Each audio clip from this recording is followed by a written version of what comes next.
I know you've been scrolling for a while and you've stopped on a video because you're like, hey, I don't really feel that much happier, or it's not feeling that void that is just eating away in my stomach. Welcome to the living room. Please sit down, take a seat. There's plenty of room for everyone. Over here, we gather to go through different tools and frameworks to actually help you design a more joyful and fulfilled life. My name is Melina Weeks, and I've been studying experience design for over 4 years. And my whole goal is to help you feel more joy in your life. That's what we're doing over here, is feeling more joy. Because we're Generation Z. We crave deeper connections. We crave that meaning in everything that we're doing.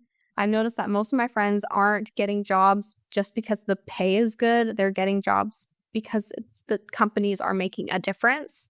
And sometimes it feels like we have all this pressure, especially because of social media. We have grown up kind of introduced into social media very young, and we see all this aesthetic, picture perfect lives. And so we're told all the time, you need to have your crap together. You need to have this perfect picture life. And a lot of us just don't know where to start, or we don't know what that even should look like or what that could look like for us. And especially with growth of AI, we've really just been in this okay, does anything have meaning anymore? Is anything human made? And what's the purpose to all of this? So if you are the Gen Z that is scared of choosing the wrong career or feeling disconnected, you're wanting to feel more purpose in your life, then you are in, I promise, the right place with Designing Joy. So welcome. You are allowed to feel joy. And the reason I know this is the United States Declaration of Independence says it is a basic human right to have life, liberty, and the pursuit of happiness.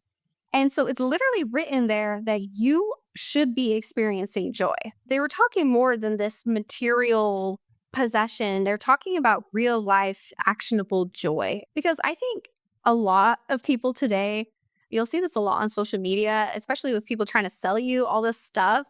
They're pushing and telling you to pursue comfort and just the momentary pleasures and distraction, when that's really not where actual joy comes from. What even is happiness, Melina? Okay. And this is my own personal take on it, mixed in with some of the literature, but mainly happiness is based on external circumstances. It's temporary, it's tied to achievements. It's a lot that has to do with your situation, that external factors. And then joy is more of an internal nature. It's more about optimism and hope. It comes from within again. And it's that sense of, even though you're having a bad day, you know you have a good life. And so it really is that future and purpose driven that exists even when you're having a difficult time. And a lot of it's rooted in connection and peace and fulfillment. So I wanted to go through this framework that I built to help you design a more joyful and meaningful life. And I call it the House of You. And I took a break from social media for about 2 weeks. I thought I was an influencer and tried to post every day like an influencer, get ready with me and this is the outfit I'm wearing. And I realized I am not an influencer. That is just not the content I like making. I like making more self-help, let's do this together kind of thing. And I just felt like I was trying to share. So I just took a break from social media, figured out what did I actually want to talk about. And the biggest things I want to talk about are helping you feel more joyful. And so I started this podcast and I started talking more about joy and completely just stopped social media for 2 weeks and really dove into this framework that I think is going to help you. And I'm so excited. So it's called the House of You. We're going to go deeper into each part of the House of You, tools and exercises and theories and reflections and worksheets and all of these things that you can also find on designingjoywithmelina.com. This is the main overview of what is happiness and what is the House of You framework. And so what got me started into all of this is called positive psychology. And positive psychology came about when psychologists were okay, we're starting to get people from a negative headspace to a normal headspace, but how can we get people from a normal headspace to even better headspace and to live better lives? And so Martin Seligman is kind of the pioneer of positive psychology. I've read a lot of his books and they're awesome, by the way. Definitely read them. And so he studied like what makes people truly happy. And he discovered 3 different happy lives. So we're going to go through each one. So the first life is called the hedonic life. And this, he calls it the pleasant life. The word hedonism comes from Greek literature and it means focusing more on pleasure than pain. So that's exactly what this happy life is, trying to maximize the pleasure and minimize and avoid pain as much as possible. And this is to increase positive emotion. And so lots of examples, I can name lots of examples in my life of this hedonic life. Like for me, it's eating sushi. I love sushi. It makes me so happy. High pleasure. I love it. Binging Netflix, scrolling reels, right? Back to the beginning, that scrolling reels, an instant pleasure moment rather than avoiding pain of maybe like doing homework or deciding the career you need to do, right?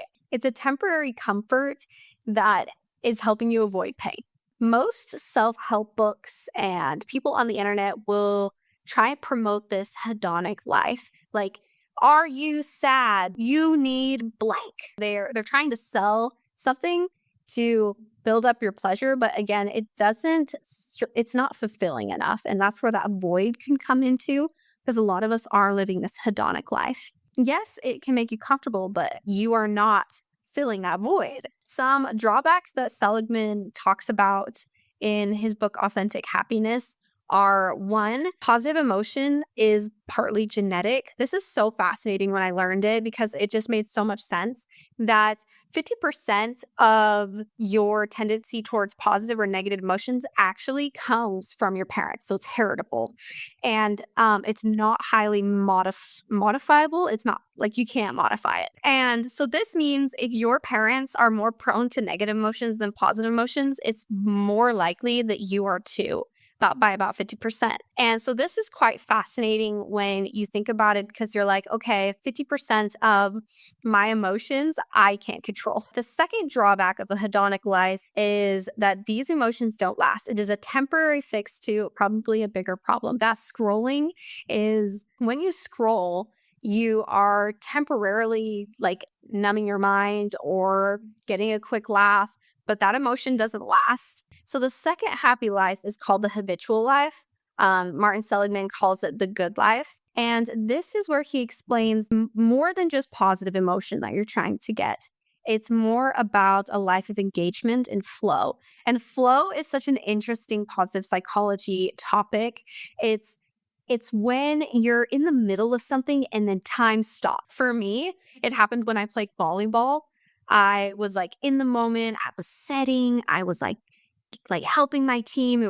You get absorbed in the moment. You lose track of time. It's when achievement meets skill and it's a hard task that you're doing, but it's like just enough skill to like do that task and you lose track of time because of this challenge that's in front of you. And so this is what Seligman calls the good life, when you are engaged in this flow state more often than not.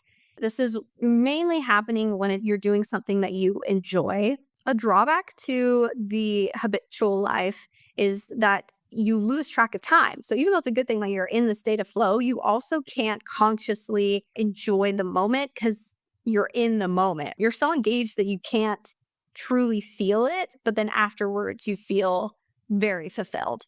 In comparing the hedonic life and the habitual life is more fulfilling and you feel closer to joy.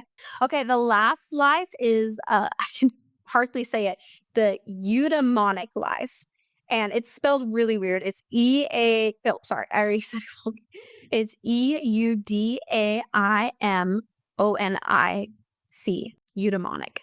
And Martin Seligman calls it the meaningful life. And this is where you can find the deepest sense of joy. The word eudaimonic comes from Aristotle, a Greek philosopher. So like hedonism was a Greek word and Aristotle coined eudaimonic. It means human flourishing. And I love that word. It describes the ultimate goal of human excellence and existence. And so the meaning is like living well, living in your strengths, deep fulfillment, and a purpose-driven existence. So it's not just like this fleeting temporary pleasure, or you're not unconsciously in a state of flow. It's like more than that. It's that meaning in life. It's this state of fulfillment that you're in, which is so cool. And this is what we're describing is the highest form of lasting happiness or joy. Comes from this eudaimonic life, or living in eudaimonia. It seriously sounds like a disease. Eudaimonia sounds like pneumonia. Something that I've done is I created this little worksheet to help you determine what type of life that you're living. You probably can already guess which type of life you're already living, but I made this worksheet to break down all the things that you've done for the day and then start noticing like what type of happiness am I feeling. The goal, remember, all of these happy lives, like none of them are bad. Like, it's so good. But Aristotle and Seligman say that to have the most fulfillment and joy, you want to have that eudaimonic life. We're going to go through and see what type of happiness we're going throughout our day. And so we'll do that at the end. And this worksheet should help us audit our day honestly and categorize these experiences, notice emotional patterns, identify what's missing in our day, and experiment with redesigning what we want our eudaimonic life to look like. So this is just the very base steps so that we can understand what happiness and joy is, so that we can dive into this House of You framework. And I am so excited. Like, again, I said, I've just like worked so hard on this framework, and I just love talking about building this eudaimonic life.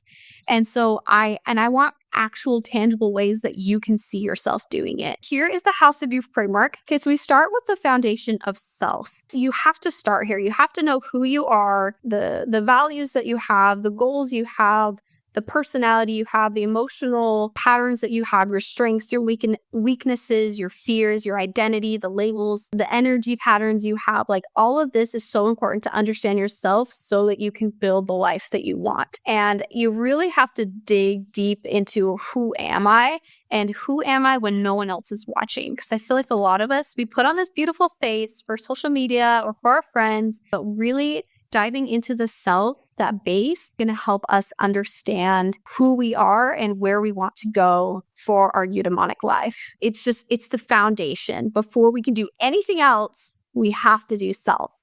So then after self, we will get into pillar 1, which is connection. This is how you build meaningful relationships. We'll dive into love languages, conflict language, loneliness, friendships, dating, marriage relationships, communication, boundaries, your emotional intelligence, social media effects of your social relationship. And loneliness is one of the biggest things that Gen Z is going through. I feel like it makes this pillar so important. And that's why I put it as the first pillar, because once you understand yourself, now we're going to step and look around everybody else. Like, how do we connect with other people? And something that's super interesting, Seligman went and researched what the happiest people like made them so happy. And it actually had to deal with being social, building those deep connections with people. That's what leads us to ultimate happiness and joy. The second pillar is transcendence. And so after we've built our base with ourselves, gone through our first pillar of social, we're going to take it a step further away from us and think about the world and something that's even bigger than you. So this is answering the question, how do you reconnect with something that's bigger than yourself? Because I know there's something bigger than you. And sometimes it's hard to remember that. I think we're the center of everything, but really there's so much more to the world. And so we're going to dive into awe and nature, stillness, faith, religion, and spirituality, mindfulness, taking a break. Like, a lot of it has to do with just like centering yourself and taking a break. Talk about purpose and beauty, creativity, silence, meaning, and just being present in the moment. I'm really excited to talk about this one because I feel like we don't take enough breaks. And this is a way that we're going to do that. The third pillar is mission. And so after we've gone through ourself, we've gone through social, we've gone through transcendence. So we just keep getting further away from ourselves. Now we're going to talk about the mission, which is like bringing everything back together. And so the mission, the core question is, what are you building with your life? Now that you have this good sense of yourself and others in the world, what are you giving back to the world? This is where we'll talk about career or your calling, your mission, your drive, your ambition, your contribution, your service, entrepreneurship, creativity, strengths, like tying in those things we've learned from those other pillars, fulfillment, motivation, achievement, and like that meaningful work that Gen Z, we are craving. And so overall, this is where purpose and contribution and hope and goal to build something better than ourselves will all come together. And then finally, in our House of You, we will talk about experiences. And I obviously studied experiences for 4 years. And so I love experiences. And I put it as the roof because I feel like the roof protects and connects everything inside of the house. You have to touch some of the pillars in order to have a good experience. You have to understand yourself or have a base before you can have good experiences. And so your experiences and the way you see the world affects everything you do and the expression of all of the other pillars and self. And so in experiences, we'll talk about what an experience actually is and how they're made up. But we'll also talk about rituals and traditions, travel, memories and reflection, environments and habits. We'll talk about celebration, designing these moments for yourself, family cultural moments, routines, sensory experiences, and just overall joy practices. Like what are we actually doing?